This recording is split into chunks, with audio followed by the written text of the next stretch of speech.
Hey there sexy PlayStation gamers, and welcome to Pure PlayStation's review of Zanki Zero Last Beginning. Zanki Zero Last Beginning is an amazing game from the ingenious minds behind Danganronpa. It's a thrilling combination of action RPG and survival game with a story full of insane twists. Outside of a few minor nitpicks, I can't recommend it enough to anyone who wants something a little different. The story in Zanki Zero starts after humanity and the world have been destroyed, leaving only 8 clones. Instead of a single main character, different parts of the story are told from a different character's point of view. It puts you inside that character's mind, and it's a far more personal experience as they all search for answers as to why they're alive and what happened to everyone else. Since the life of a clone is short, that search begins and ends and begins again in a repeating loop. Assuming you can keep them alive, each clone will go through 4 different stages of life and die in about 13 in-game days. When your new you is created at the Arcade Extend machine, they start as a child. Every few days, they advance to the next stage of the life cycle as adults, followed by middle age, and finally seniors. Each part of the lifespan has its pros and cons. As a child, you can fit into small spaces to access an area and your health regenerates. Adults have more life, stronger defense, attack, and the ability to carry more items. Middle age and seniors have less vitality, but your charge attack is faster. Some places and extra bits of story can only be accessed by having characters of the correct age. Even though everyone is confused and scared in this new world, they're not without guidance.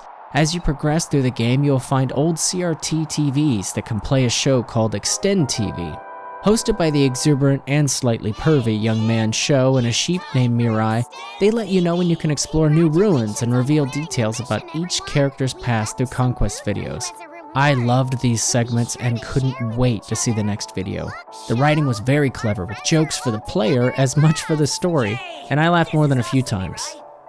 Exploring the ruins and discovering new conquest videos is where you'll spend most of your time. Each one is a themed, massive, multi-leveled area for you to loot, explore, and fight your way through to the end. Reaching that end requires solving puzzles and backtracking a bit, but they're all well designed and filled with new areas to unlock even after spending hours exploring every corner of the map. Looting ruins and killing creatures provide materials for you to improve your base and craft new food, armor, and items. Some of these are incredibly rare, and upgrading your base expands your opportunities for survival, from better bathrooms and bedrooms to more recipes for your kitchen or new weapons. Everything helps you to survive, and I had to make some tough choices about what to use and how. New weapons and armor make a huge difference, so you'll want to improve your base as soon as you can. With all these items, weight management can be a challenge. If someone picks up too much, they can't move until you redistribute the weight to other characters. It wasn't all the time, but if I didn't manually switch the active character, the game would strangely continue to give items to a character with too much already instead of switching to the next person with nothing. If this happens in a fight, you're having to move items while your party is slowly destroyed. All movement in the game is grid-based. You can use the D-pad to move and turn, and your R1 and L1 buttons will allow you to strafe left or right. I didn't love it at first, but it makes sense and lends itself to strategic fighting and the use of traps the more you play. Once you reach the end of a ruin, you'll face a boss. You receive clues about the boss from the conquest videos, and they're locked behind Zanki doors that require all your clones to unlock. The boss difficulty felt slightly uneven from boss to boss, but you can adjust your difficulty level easily in-game. Win the fight and you gain a deeper understanding of the character and another chunk of the story. Combat is critical to surviving those bosses and the ruins in general. There's a basic and charge attack. The basic attack is quicker, but it doesn't give you as much power. The charge attack gives you more damage and it lets you hit the weak points of your enemies. Aside from killing creatures, this will give you materials and it can remove one of your enemy's ways of attack. If you can get everyone charged up, you can unleash a very powerful combo attack. Balancing weight and combat aren't your only concerns. You will have to mitigate the interlocking stamina, stress, and bladder levels of your team.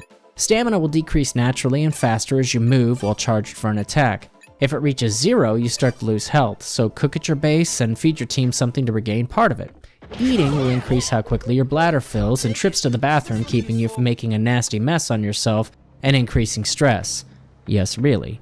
Events and untimely accidents can increase a character's stress level, so give them some water. That also increases the chances they'll have to answer the call of nature. Failing to address any of these could lead to death. Zanki Zero handles death in a very different way than most games. If your entire party of 8 characters die, it's game over. There are designated save points, so make use of them whenever you can. Anything else might be a benefit because your characters can learn from their deaths and become more powerful by accruing new Shigabane. The Shigabane is a list of all the ways you can die in the game. The typical forms of blunt force, scratches, or poison are present, but it's the more unique ways like tripping on a rock, soiling yourself, or a food allergy that's going to surprise you. Each unique death makes you less likely to die in that way in the future, but the game is designed to kill you. I strategically killed off some of my own party on purpose to make them more immune to particular types of damage so I could move forward more easily. How many times you die depends on a lot of factors, but there are 5 different difficulty levels. Level 1 is meant for someone who just wants to enjoy the story, and level 3 is considered normal. As you raise the difficulty, it will cost you some precious score points, and these are used to make new clones when the old ones die. However, you will gain more experience and more rare items, along with more aggressive monsters, deadly traps, faster stamina, drains, and faster deaths.